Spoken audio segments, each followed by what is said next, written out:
Hello, and welcome to episode 6 of TBR, the To Be Read podcast, where we talk about books, authors, in the industry. I'm joined tonight by Michael Laurent, as always. And unfortunately, it's starting to seem, as always, Archer is again absent. We're not going to hold it against him, but last week he was busy working, and this week it sounds like he's had a power outage at his house. So Yeah, no he's, luck, that guy. yeah, unfortunately, he won't be able to join us, but hopefully we'll be all back next week. As long as your move goes well, right? Yeah, hopefully. I'm Okay. crossing my fingers, man. You're planning to be all moved in the new place, what, by before the end of the weekend? Yeah, we're moving this weekend, so hopefully by Tuesday I should hopefully have a new setup and things will look a little bit different behind me, and I'll actually have maybe possibly kind of hopefully a webcam so I can actually have a lower third in the bottom of Hangouts. Cool. So I don't look like that creepy guy that's just hanging out with you guys. You guys have your lower thirds and I'm just sitting here, I'm using my iPhone. They don't let you use it on there, but So do you have to like sit at home all day Monday and wait for the cable guy, the internet guy? no, actually they're supposed to be in on Friday. So Okay, that's cool. the home's already got service. So hopefully that works out. If you don't see me next week, that's why. I'm just sitting at home twiddling my thumbs because I don't have internet. But Yeah, well, well, fingers crossed, we'll be good, I'm sure. indeed, So how's your weekend reading been? it's been a little light. It's been a pretty busy week for me because of the move, but I did Hmm. get some. I got some reading done. I'm still working through The Dream Engine by Okay. Johnny B. Truitt and Sean Platt as part of the Fiction Unboxed project. We've talked about that a couple of times in the show for those of you who are watching, but I like it a lot. It's definitely got that steampunk Lord of the Rings going for it. I like it a lot, and I like the writing. It's very. I know some people have mentioned before that it was kind of Ray Bradbury esque, Hmm. especially that first chapter. It was really good. I guess love the imagery in it so far, and I think that the main character is very intriguing, and I'm curious to see where the story's going to go. Don't quite know yet. I'm still kind of. I wasn't reading the story as they wrote it, so it's kind of all new to me. I don't know how far you got in it, but I finished it. okay. So that'll be the book I'll be talking. How far into it are you? I'm about 30%. Okay, not too far then. Not too far, but enough to finish over the weekend. Okay. Um, was there anything that you had finished or? No, not too Okay. much this week. I've been reading a lot of homeowner stuff. Okay, Like yeah. pretty dry manuals on like fixing stuff around the house, and Yeah, because I'm the kind of guy that if I'm moving somewhere or if I'm going to do something new, I have to read a book about it. I go sure. to Yeah, library, go to library, or I go to Amazon and download a bunch of books on my Kindle and just gorge on all these books. So I'm reading make a lot sure of you know stuff what you're on. getting into. Oh yeah, definitely. How to repair simple stuff and Hmm. lawn care. I've got a huge lawn, so I'm gonna have to read up on that and taking care of the lawn more and all that stuff. So I could mention some of the stuff I'm reading, but people would probably be like, "Okay, yeah, really, you're gonna talk about fake tips for repairing your home and Yeah. maintenance and all that." Yeah, yeah. So that's a lot of what I've been reading just in preparation for that. But Okay. Well, that's good. Yeah, I have those weeks where I don't know. It seems to be like every second week I'll struggle through, trying to complete something, and then I'll have a week where it's yeah, just, nothing but reading time. So yeah, I've been there. So I, easy guys. yeah. So I finished the Dream Engine a couple days ago, and I liked it a lot. I've never read steampunk before. So the genre, I mean, I was aware of the genre. I think I've seen a couple movies, but I've never read anything. Um, so that was pretty cool. I like the main character. I like the writing. Um, I've read some of their stuff before, Johnny B. Truant and Sean Platt. It's and like you, I didn't follow the Fiction Unboxed project like throughout as they were doing it. I didn't really have time to watch all the videos live and all of that. So it's interesting now that I've read the book to go back and start doing some of that to see how it evolved from beginning to end. So I think I actually almost prefer that. It's kind of nice to read the finished product and then go back and see how it was built. I agree. Um, so that's interesting, and that has now then prompted me to go and read another steampunk novel, which I'm just started the other day, which is by S.C. Barris. Hopefully, Okay. I'm pronouncing his name right. It's called Discovering Aberration. Oh yeah, that was the Kindle. Wasn't that on the Amazon Breakthrough Award? Maybe I've seen the author posting some stuff that it's that he's hit a couple Okay. like top categories on Amazon for I think Yeah. steampunk and stuff like that. Right. I've seen him kind of posting around Google Plus and stuff, and I thought it would be interesting to now that I finished one steampunk book to Yeah. kind of just check something else out in the genre. That's Um, cool. It's got a really interesting cover to it. It's got like the retro vintage thing going yeah, for it. I like for that a sure. lot. Remember when I saw that? And it's so I'm a little bit into that. Really enjoying that one so far as well. I love the writing style. It's kind of starts out as feels a little like King Kong. So they're these an archaeologist and a these professors preparing to board a ship and head off to some mystery island somewhere in the middle of the ocean. And that's as far as I've gotten. So who knows what's going to happen? We'll talk about it next week. Hopefully, Yeah. it's a longer one. I think I'm not sure if I'll be able to finish it before next Tuesday, but I'm going to try.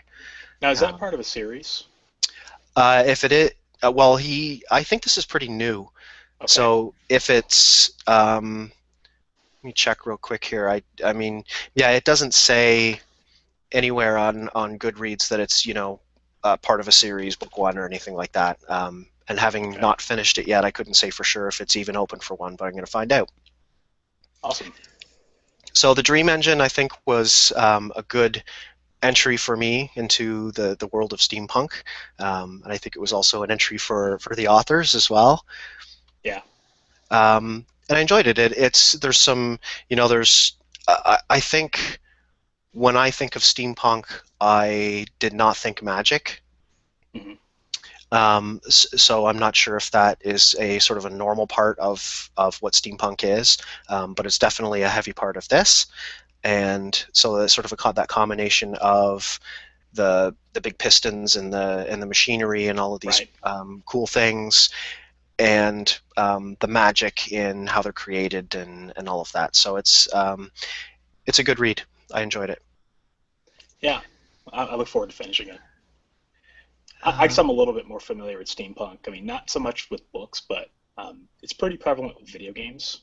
If you're sure. familiar with like the Okay. Final Fantasy series, Yep. um, a lot of role-playing games kind of have steampunk elements to them. So magic is pretty. I think it's a pretty important integral part because Yeah, I guess now it's that just a subcategory of fantasy, which is sure. all And about now that you magic. mentioned Final Fantasy, of course, yeah, there's a lot of magic there. Yeah, tons. But So yeah, that'll steampunk is good stuff. It's interesting too because it seems like a lot of stuff that's being written now. It's like steampunk or like cyberpunk. Like I think the Beam by them is it's considered cyberpunk. But there's like it's interesting. Like it'd be interesting to see more writers explore that area in between because steampunk is kind of like okay. the I don't know. It's kind of like the turn of the century humans discovering machines and the wonderful things that they can do or the devastating things they can do and um, kind of like an alternate history kind of Hmm. thing. It kind of has an alternate history feel to it. Like, what if what if Steam had survived longer than longer than it did? What would the world look like today if Steam had been the And I think, prevalent part? and you mentioned like cyberpunk, and that I think makes me think of Neuromancer Yeah, by William Gibson, which I think is I think I'm in the right genre there as for the cyberpunk. I think he's kind of started the whole thing, didn't he? yeah, yeah. Gibson and there's another guy I can't think of his name.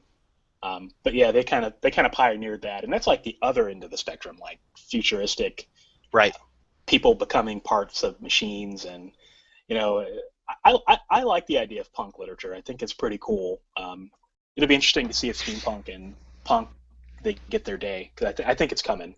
There's a lot of really good stuff out there. Cool. So, So, what are you going to be reading? well, I'm going to be reading this Discovering Aberration, Okay. and as I said, it's a Anything bit of a else? well, it's a bit of a longer one, so I don't see myself getting through finishing anything else. I've got books that have kind of been on my TBR list that getting pushed back. I need to read Z 2136 by David Wright and Sean Platt, which is the third book in their zombie. What do they call it? Like the Hunger Games meets The Walking Yeah. Dead. So I Mm-hmm. want to finish that, and I think I also want to get to the second book in the Wayward Pines series. That's the one that's being turned into a television show where this guy wakes up in the middle of a town with no memory of where he is. He's a Secret Service agent, and it's really hard to talk about without completely Spoiler. completely ruining the surprise. Yeah, Yeah. it's one of those. I finished the first book, I think, a couple weeks ago. We were talking about that one, Yeah. and I want to get to the second book. I think I saw something today where maybe the third book in the series, which is probably going to close out a trilogy. I think it may have just come out, so but I Mm-hmm. didn't take a close enough look to know for sure. Yeah. So, do we have Awesome. any comments we want to look at before we move on and talk about our topic? Let's see here. LM Stoll says, "Evening all. First, second, third, fourth. All my personalities are present and accounted for. Looking forward to the show." And Hi, ironically, Lisa. there are 4 people watching. Looks like And then, Xavier's here too. yep, Xavier's here, He and says, "I he's like a got good a series." Yeah, so yeah, we'll move into talking about our topic of the week, which was do we yeah. prefer We can jump a into that. standalone or a series? And sort of so while we're firing up the discussion here, do you want to bring up the blog post and represent Archer again Yeah, definitely. with all of his lies and deceit? Yeah, You can read his post. So Xavier says, "I like a good series, but I'm much more drawn towards a one-off story that has a great ending. As much as I love to get attached to characters and never want their stories to stop, I find if you extend it too long, you'll end up way off from where you first started off and not always for the better." I would agree with I that. tend to agree with Um, that. I tend to and agree with that. Lisa says, "Hi, Michael. I'm with you on standalone novels. There are a few series that I have enjoyed in the past, Reacher and Harry Potter, but standalones are my favorite. Far too many series are stories which could have been told in one book." I Yeah, would agree with that too. But I well, I yeah, I don't agree. really, yeah, I don't fall. I love a good series, and um, who doesn't love a good standalone? So I think some of so Reacher. Lisa mentioned Jack Reacher. I love the Jack Reacher books. I think the 19th book in the series is about to come out. Lee Child is the author. Have you ever read it? I don't think you've read any of those books. No, I haven't. No, I haven't Okay, read so those Lee Child. Heard great things about he them though. yeah, his character Jack Reacher, and this is the only character he's ever written. I think I've heard him say in the past, like, why would I write anything else? People keep buying these books, you know. He's not done with this character yet. He's Jack Reacher is an ex MP, military police officer who has left the army and he's traveling around the United States. He's basically homeless by choice. He has nothing on him but his I don't even know if he's got a passport, but his identification and a toothbrush, and he just kind of travels around and goes wherever the wind takes him, and he'll blow into a town and buy new clothes rather than he figures it's cheaper to just wear clothes until it's time to replace them than to launder them.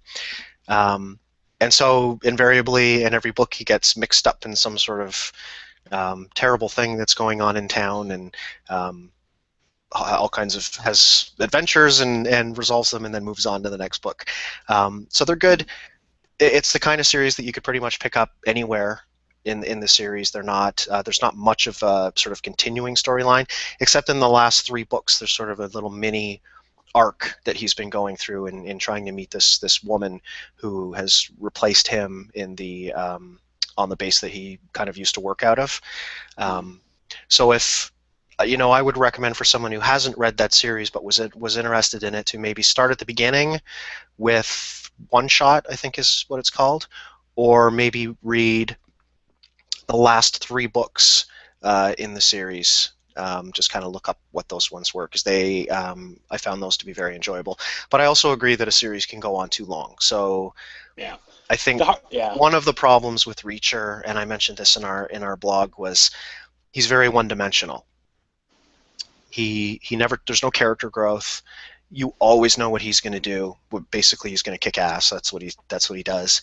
But he always does the right thing. There's no moral ambiguity with him. He's not a character who um, ever kind of gets off the right track. Yeah. Has to be pulled back by the end of the book. So they're good beach reads. I mean, it's probably the kind of thing if you were to sit down and try to read all 18 books, you'd get bored of them pretty quickly. But to read one a year as they come out, it's kind of a nice thing to revisit for a weekend. Yeah. Interesting. Yeah. I guess that's always the issue I have when I come across a series like that is where do you start? I mean, you got so Mhm. many, like 19 books. That's not that many compared to like a lot of mystery series out there.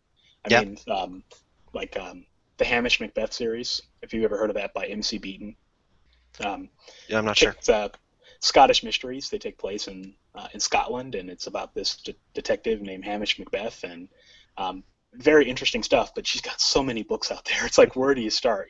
She's been writing them since like 1987, and her style evolved and changed as she wrote them. So it's like, well, where do you start? Do you read a book from last year, or do you read the one from '87? And Right. indecision is always my biggest issue when I come across a series like that. But yeah, Yeah, I think, and there's a lot of series like that. So another one I think I mentioned is Tim Dorsey, an author in Florida. He writes his series kind of focuses on this one character. I've never been sure how to pronounce it, but Serge, excuse me, Serge A. Storms is basically a psychopath living in Florida, um, who, when people piss him off, he finds very interesting and unique and funny ways to kill them. Um, and as a central character, that's interesting. He's kind of like Dexter, except he kills indiscriminately. I yeah, guess they're people who deserve it, but not anybody that he's investigated or anything. But anyway, but his books are they're very funny and they're good. Um, and they're the type of stories that sort of have two or three sort of parallel storylines that all come together at the end into one kind of big blowout. And it's a series that I have started to tire of over the years, just because um, it seems like it's the same book kind of written over and over again. mm-hmm. So again, maybe something that you might every couple years, every 2 or 3 years, pick one up and enjoy it. But again, if you were to kind of start banging through that series one by one, you'd get bored of them real fast. You'd feel like you were kind of reading the same book over and over again. Um, so standalones. Um, love a good standalone. Um, and so when you hear that they're going to do a sequel on something that you love, that can be a little worrisome. I think one of the books I mentioned was The Rook. Have you ever read that? No, I haven't read that one. So that's a, I guess, urban fantasy book that came out. I think Daniel O'Malley wrote that a few years ago, and so he's been working on a sequel to that. And you hope it's going to be good, and that it doesn't sort of ruin the magic of the Yeah. first book. I think you find that with movies too a lot, Oh right? Like yeah, you yeah. go and see Indiana Jones and the Crystal Skull, and wish you could go back in time and not see it. I've actually never seen that movie. I You refuse to haven't? see it You know, because after watching the Star Wars prequels, and then when they did Indiana Jones, I'm like, I'm not going to see that. I'm not going to have another childhood memory I'll ruined. tell you what. I actually didn't. I didn't think that Indiana Jones and the Crystal Skull was that bad. No? Not as bad as the Star Wars stuff. I mean, what I loved about it is it was an actual Indiana Jones movie. Like, yeah, the plot kind of flew off the rails at the end, Hmm. but it was an indie movie. I mean, Harrison Ford still had it, and the story was okay. It was kind of predictable. I won't spoil it, but all those people watching who've seen it probably can attest to that. But I think anybody who's seen that movie has, or I who mean, is you ever going can't to see top it. the Temple of Doom, Raiders of the Lost Ark. I don't think you can ever go back on that. But well, let's let Archer weigh in here. Sure, yeah. I have his blog post up. Archer says, while there are awesome books out there under both scenarios, if I had to choose, I'd probably lean towards series and even serials over standalone novels. I know that there are thousands or millions of voices screaming to be read, and committing to a single voice in a dedicated world limits readers' ability to find new takes on their favorite genre or topic. But, and it's capitalized but, that doesn't mean that you should ignore a world in which you become immersed. I like returning to a world I already know, with characters I already love or love to hate. You see more of them. Enjoy a revolt in a minor character's ascension, for example. Weep when a major character leaves, dies, or falls into the background. But what happens when an 11th book is just no good, you ask? Well, in all likelihood, the tone of the voice hasn't changed. It's just that as a reader, you had established your own hopes and dreams for a plotline, character arc, or development of a relationship. And while the direction went in a way that you hadn't hoped or expected, it is your investment in the story that causes this visceral emotion. Not that the author mailed it in. Sure, that could happen too, but in my readings, it doesn't happen out of nowhere. Like TV or movies that span across more than one telling, a series of books or a serialized telling of a story allows the reader to step away between servings and has the ability to pull him or her right back into a familiar world in a chapter or a page, or maybe even a sentence before showcasing a new adventure with these new considered friends. So kind of echoed what you were saying, Yep. that Um, it's nice every once in a while to have a familiar face or a familiar character.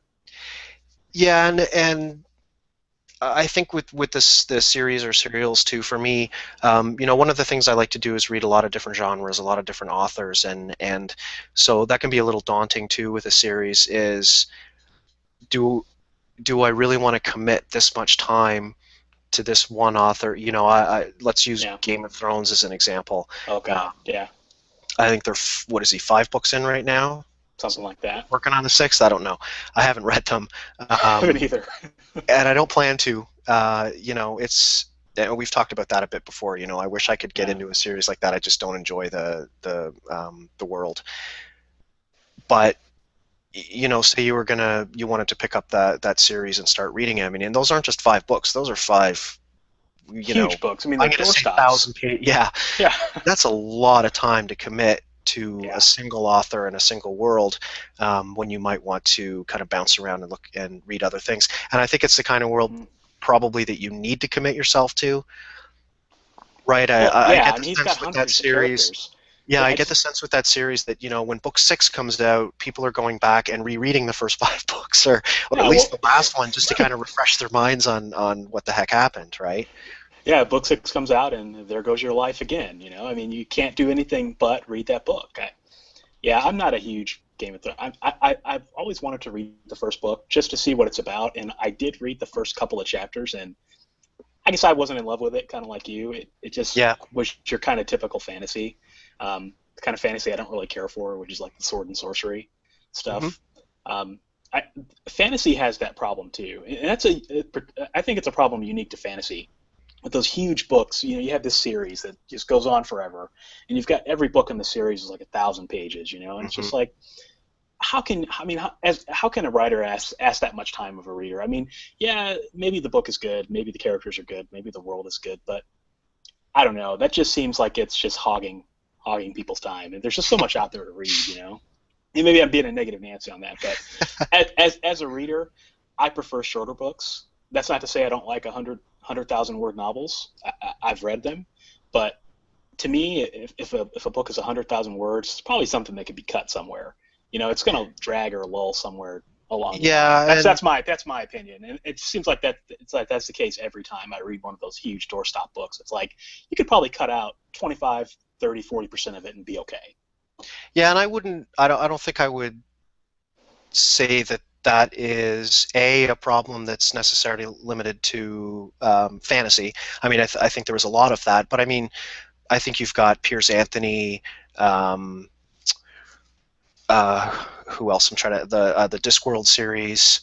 Yeah, Um, there is a lot of fantasy out there that isn't doorstop, and right. and then I think you have fantasy, or sorry, non-fantasy, like The Stand by Stephen King. That's a book I'd like to reread, and man, that's a big one.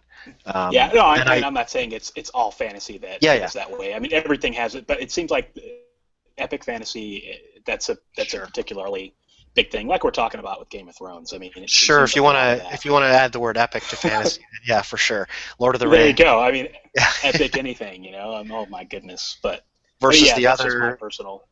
yeah, versus the Piers Anthony Yeah, stuff and the Discworld series and those that are a little yeah, more um, tongue in cheek and the fun fantasy, I guess. yeah. I mean, fantasy is such a diverse genre, but yeah, that's where I tend to notice the biggest books for sure. Um, But yeah, And I'm more likely I lean to towards give, standalones. yeah, I'm more likely to give, The Stand a reread, even though it's a huge book, because it is a standalone, right? I can get in there, read it, Yeah, and then move on to something else. I don't have to read books, two, three, four, and five. right. We have a comment from Xavier. Okay. He says, I think the people who really hated on Indy 4 are the same people who ignore everything that is wrong about the original series. I'm sorry, since when was Indiana Jones a series to take seriously?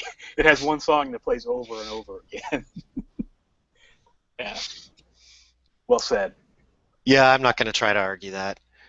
I've never seen it, so I can't. Yeah, it's I'm hard. Yeah, being, it's hard. It's I'm going in being. circles. Yeah, and you know what? If it was terrible, if you had fun watching it, I mean, ultimately that's what those things are for, right? If you can switch your brain off and just eat some popcorn and enjoy it, then who cares? Right. Um, Yeah. but when you've been, but I'm sorry, the Star Wars movies, no. They- I I'm gonna reserve. I know there's a lot of people who are excited for seven.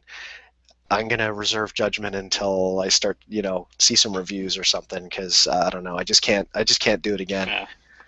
Yeah. Don't get me talking about Star Wars. I have some pretty different views on it. Next topic. But yeah, so question for you out of curiosity: Hmm. if you're reading a series, which would you prefer? Would you prefer something like the Jack Reacher series, where every book is kind of like self-contained, or would you prefer something that, let's say, a Jack Reacher series or another series like kind of like Harry Potter, where Yeah. each book it stands alone on its own, but you have to have read the books before it to get there? Yeah, I think What's one your of the preference? important things for me, well, I think one of the important things for me in a series is that every book does have to be a self-contained story. I am disappointed to get to the end of a book in a series to find out that um, it, it doesn't feel like anything was resolved. Like you have to read the second book. I Mm-hmm. prefer something that and I think with Harry Potter, like you said, each book was a self-contained story, and each subsequent book kind of built on the characters and built on the overall um, like the world, but there was a beginning and an end, right? There's a beginning and a middle and an end to every one of those.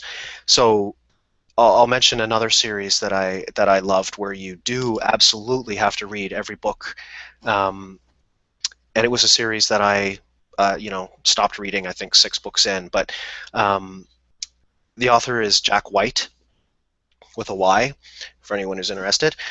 He wrote an amazing series years ago. It was called the Camelot Chronicles, I think was the name of the series. Have you ever heard of this author? No, I've heard So that name sounds familiar, but he's a Scottish poet living in Vancouver and writing, historical fiction. So the Camelot series starts with the first book is called The Sky Stone, and it is about the Roman deoccupation of Britain mm-hmm. several generations before King Arthur.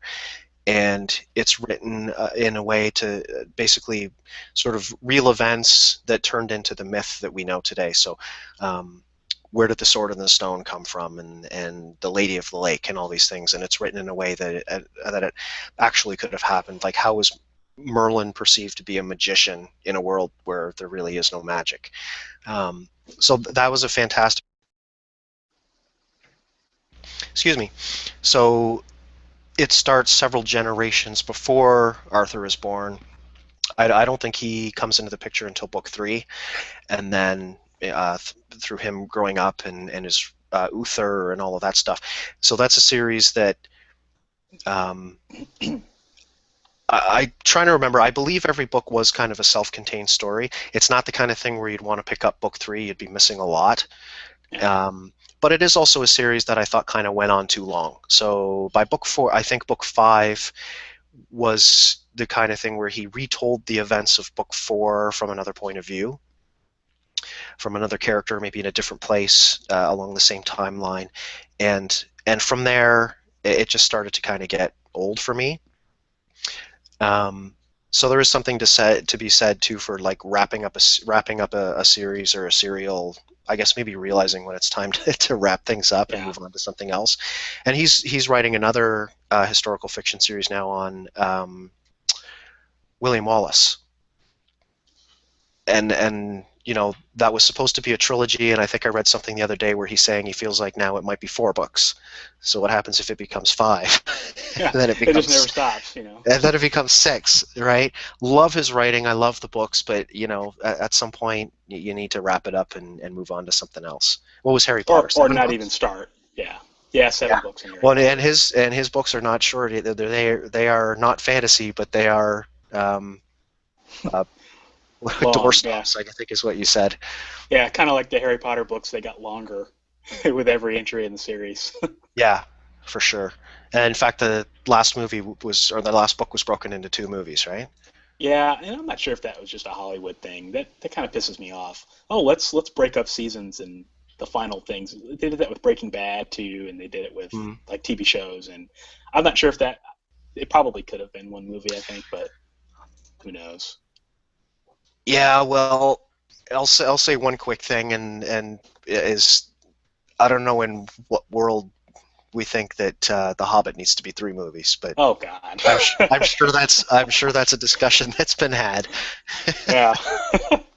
Well, that's an interesting discussion of a series too. It's like, well, was The Lord of the Rings too long? Oh, The I'm the gonna books say the books yes, themselves. Yeah. but I th- don't but I don't that's think that's that's a I genre didn't, thing for me. yeah, it is. It is. I don't know. That's probably another discussion for another podcast. Whether all fantasy is just another rehash of Tolkien or with chicken or the egg, which came first. But Yeah, yeah. But yeah, I th- I tend to agree with you. I like I like experiences wrapped up in a pretty package. I don't like to be left hanging. I guess it's hard for me to commit to an author or a book like a series that I know isn't finished yet. So yeah, if I'm going to read a book, I don't want. I know a lot of authors like to have those true fans, and they kind of read the books along. Every time the author releases one, they go out and pick one up. I'm not that kind of reader. I prefer to have everything written already, and then I can buy the box set, or I can buy the bundle or the compilation and binge watch it, or not binge watch it, but binge read it. Knock it out over a week yeah. or 2 weeks. That's just For how I for roll because I have a hard time keeping characters straight. My memory sucks when it comes for to reading books and all the characters and all that. So Yeah, and I definitely agree with you there because that's what I was just thinking is Scott Sigler's Infected series. I think the first book was Infected, and the second was mm, Contagious, and the third book Pandemic.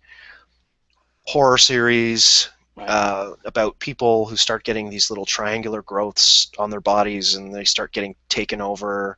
Um, and great series, but I think the first 2 books came out within a year of each other back in, I'm going to say around 2011, mm, maybe even earlier than that. The third book just came out last year. yeah, So there was a huge span of time between book 2 and 3. And I was really worried that I didn't honestly, I mean, I remember reading the books, I remembered enjoying them. I couldn't tell you who any of the characters were or the specific, the ending to book 2 or anything like that. right, And I picked up book 3 and I was worried that I was going to, be confused going into it. Now, Scott Sigler is a great author, and he did a fantastic job in this case of including just like a 3-page, not even really a rehash of what's happened so far. He found a really good way of just kind of refreshing your memory without rehashing all of the events in the first 2 books, which is yeah, critical, I think, because otherwise I would have been sitting there going, like, I don't remember any of these characters. I don't remember why the heck yeah, they're doing what they're doing. So you have to be really careful with that too. So I would agree with you. Like I might be more likely to read, a series like Game of Thrones if I knew that I wasn't going to have to wait 3 years for the next book. right. And that's another thing too is with the passage of time. I mean, every author is on a journey. I mean, they grow and they learn, and the writing style changes. And so, when you have those big periods of time in between books, third book's going to inevitably be different. I mean, 3, 4 years Sure. later, I mean, it's just not going to be the same. You look at Harry Potter, how that evolved. I mean, that's just kind of the series to talk about because most people are familiar with it. But Yep. I mean, her writing style changed dramatically throughout throughout the Right. series. At least I think it Yeah, did. and to kind of mention George R. R. Martin too, I guess, since we're talking about Game of Thrones and that. So I really do like him as an author. It's just the genre of that, hundreds of characters that I can't keep track of. Yeah. I don't. So he wrote. So I last year I think I read a book of his. It's called Tough with one F, TUF Voyaging. Have Okay. you ever heard of that one? No. It's if I'm not mistaken, it's a series of short stories that I believe he wrote, I'm going to say 20 years ago, that were sort of individually published, probably in, I don't know, Asimov's or something like that. Hmm. But it follows this one character as he, the short version, I guess, is he discovers this um, thousands of years old ship it's like an engineering vessel that he can use to create anything he wants, and um, each story is about him he's trying to sell his wares, which is basically the amazing things that the ship can create. And so he goes planet to planet and discovers kind of what problems they have and tries to engineer a solution for them. They invariably try to screw him over, and he turns around and screws them over twice as bad. There's humor. This is basically this guy and his cats living on this giant ship. The character is really smart. It's funny. So I really do like him as an author. I like his writing, and I just don't want to get sucked into a series that is that massive in a like that high fantasy genre that just Right. doesn't really suck me in like it does other people. I've said it before. I wish it did. I'd Well, love to. I'd love to love those books, right? yeah. Well, it's on the flip side too. I mean, think about it as somebody who really likes Game of Thrones, right? I mean, you're reading that book and then you're left hanging. George, Sure. he spends years between books, and I don't know. I mean, you're dying to read it, and then you're gets left hanging, and there's just no resolution. I would hate to get into a series and love it that much that and I'm I'll, gonna go ahead. yeah. Sorry. No, I said I would hate to get into a series and love it that much, and then just have nothing. That would drive me nuts as a I fan. think Lisa Lisa put a comment in here a few minutes ago. She says, "I tried reading Game of Thrones, but discovered gouging my eyes out with glass was far more enjoyable." I'm gonna have to. I'm gonna give her a thumbs up on that one. But Yeah, yeah, thumbs um, up. and then Xavier replied, "I think each of those books, like its writer, deserves to be on a diet. Lose a few pounds of dead weight and shitty exposition." Yeah, yeah, I agree. That's gonna deserve a thumbs up as well. I totally agree. And I'm not.